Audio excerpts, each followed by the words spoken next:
Indo Nepal सीमा पर मादक पदार्थ तस्करी का भांडाफोड़, 75 ग्राम स्मैक के साथ युवक गिरफ्तार। भारतीय सुरक्षा बलों ने इंडो नेपाल सीमा पर एक बड़ी तस्करी की कोशिश को विफल कर दिया है। सिकटी थाना पुलिस और एसएसबी की 52वीं वाहिनी ने मिलकर एक युवक को 75 ग्राम स्मैक के साथ गिरफ्तार किया है। यह कार्यवाही भारत नेपाल सीमा के पिलर संख्या 0156 के करीब 400 मीटर अंदर भारतीय क्षेत्र में की गई। गिरफ्तार व्यक्ति की पहचान दीपक कुमार बसाक गोपाल 22 वर्ष के रूप में हुई है, जो सिकटी थाना क्षेत्र के कचना वार्ड नंबर 1 का निवासी है। उसके पास से 75 ग्राम स्मैक, एक मोबाइल फोन और बड़ी मात्रा में नेपाली भारतीय करेंसी बरामद की गई है। इसमें 67,000 नेपाली रुपए और 80 भारतीय नोट शामिल है, जिनमें 54 नोट 1,000 रुपए के और 26 नोट 500 रुपए के हैं। गुप्त सूचना के आधार पर इस कार्यवाही को अंजाम दिया गया है, जिसमें तस्करी में प्रयुक्त bike registration number BR 37 AB 6691 भी जब्त की गई है।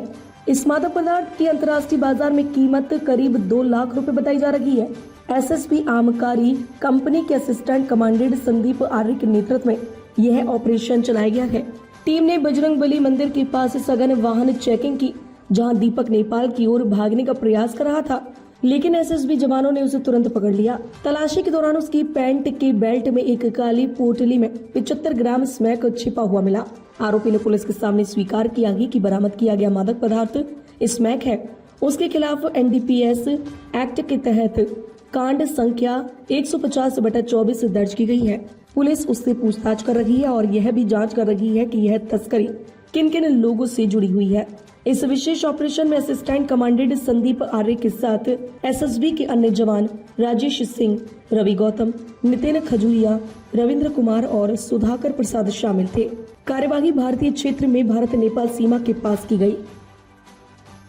पूरी वीडियो देखने के लिए आपका धन्यवाद। अगर आप इस वीडियो को फेसबुक पर देख रहे हैं तो कृपया हमारे पेज को फॉलो करें, और यदि आप यूट्यूब पर देख रहे हैं तो कृपया हमारे चैनल को सब्सक्राइब करें। आप अपने दोस्तों में या फिर फेसबुक और व्हाट्सएप ग्रुपों में महत्वपूर्ण खबर यानी अफवाहों से दूर सटीक और सही जानकारी वाली इस खबर को साझा करना ना भूलें, ताकि वे भी सटीक और विश्वसनीय खबरों से अपडेट रह सकें।